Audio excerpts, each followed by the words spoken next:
Telugu Desam party Mahanadu కార్యక్రమం సందర్భంగా కావలి నియోజకవర్గంలో పండుగ వాతావరణం నెలకొంది. ఎక్కడ చూసినా పార్టీ జెండాలు, ఫ్లెక్సీలు, పసుపు రంగుతో కావలి పట్టణం కళకళలాడింది. కావలి పట్టణంలోని 1వ, 3వ, 4వ క్లస్టర్లకు సంబంధించిన మహానాడు కార్యక్రమంలో కావలి శాసనసభ్యులు కావ్యకృష్ణారెడ్డి పాల్గొన్నారు.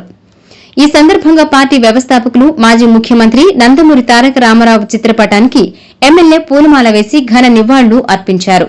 మహానాడు కార్యక్రమానికి టీడీపీ నాయకులు, కార్యకర్తలు, అభిమానులు భారీగా తరలివచ్చి ఉత్సాహంగా పాల్గొన్నారు.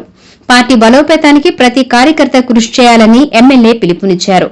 మహానాడు కార్యక్రమాన్ని విజయవంతం చేయడంలో కావలి నియోజకవర్గం ముందుంటుందని పేర్కొన్నారు. ఈ కార్యక్రమంలో పార్టీ నాయకులు, క్లస్టర్ ఇన్ఛార్జీలు, మహిళా నాయకులు, యువత పెద్ద సంఖ్యలో పాల్గొన్నారు.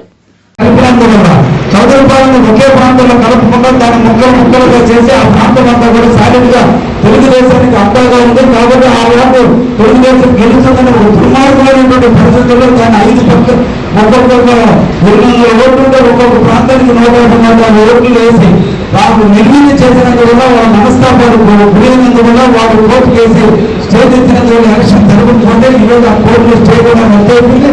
అతి తొందరగా ఎలక్షన్ జరుపుకోవాల్సిన అవసరం ఉంది. కాబట్టి మనం అందరికీ పదవులు, కోర్టులు ఉన్న అందరికీ పదవులు, ఆరోగ్య కొనసాగించడంలో రిజర్వేషన్ ప్రక్రియ అన్ని కలగైపోతుంది. రాజకీయంగా ఆ రోజు ఎవరైతే గెలవడానికి అవకాశం ఉంటుందో, ఆర్థిక స్థోమత ఎవరికైతే ఉంటుందో, అన్ని రకాలుగా ప్రజల్లో మన్నలు పొందిన వ్యక్తులు ఎవరైతే ఉంటారో వాళ్ళు గుర్తించే పార్టీకి ఇచ్చినటువంటి అభ్యర్థిని గెలిపించుకోవాలన్న బాధ్యత మన అందరి మీద ఉంది.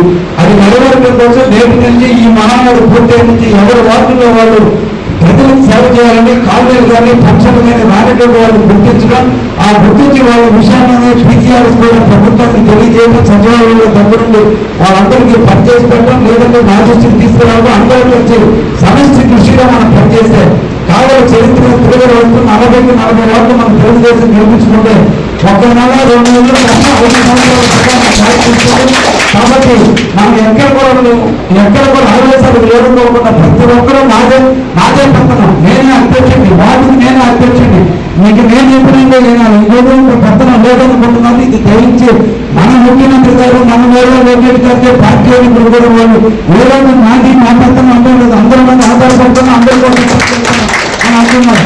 నేను ఎమ్మెల్యే అయినప్పుడు కూడా ఈ రోజు కూడా నిరంతర ప్రతి కార్యకర్తకు అండగా ఉన్నా. నా పని అయిపోయింది, నాకే పని నేనేం లేదు. అందరూ కార్యకర్తలు, నాయకులు ఇళ్లలో ఉన్నారు. రోజుకు 18 గంటలు నిరంతరం కావలలో ఉన్న తెలుగుదేశం పార్టీని ప్రబలపడించడం కోసం నా కర్తవ్యం, నాకు ఓట్లేశారు. రేపటి రోజున ఈ ఎమ్మెల్యేగా నా బాధ్యత అందరూ కూడా కౌన్సిలర్లు చేయాలి, అందరినీ కూడా గుర్తింపు తేవాలని నిరంతరం స్పృహ చేస్తున్నా. ఒక ఇంట్లో ఒక భార్య 2 బిడ్డలందరినీ తృప్తిపరచాలని మన సమాజంలో ఇంతమంది కార్యక్రమం తృప్తిపరచాలంటే సాధ్యం కాదు. కాబట్టి ఎందరో చిన్న ఇబ్బందులు వచ్చినా దాని పోటెత్తాల గురించి గ్రహించి పార్టీకి ఆపాదించి దాని పార్టీకి నింద కల్పించి పార్టీని ఎక్కడ కూడా తగ్గని గ్రహించి మీ అందరినీ కూడా కోరుకుంటున్నా.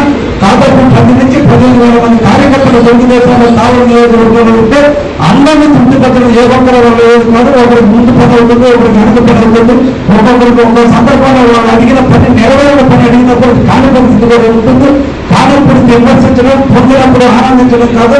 కార్యకర్త అంటే ఎప్పుడు కూడా తెలుగుదేశం ఆశయాలను కొనసాగిస్తూ ఎన్టీ రామారావు రాజ్యాన్ని పురిగిపుచ్చుకుని నిరంతరం కూడా తెలుగుదేశం కోసం, తెలుగుదేశం అభ్యర్థి కోసం, తెలుగుదేశం జెండా కోసం మనందరూ కూడా కృషి చేయాలని సందర్భంగా ప్రతి కార్యకర్తకు పిలుపునిస్తూ మీరు నేను అందరం కూడా కలిసి కావాలని శాశ్వతమైన తెలుగుదేశం పార్టీ ఉపయోగపడే విధంగా మన అందరం కూడా పోవాలని సందర్భంగా మేము అందరూ కూడా కోరుకుంటూ సెలవు తీసుకుంటాం.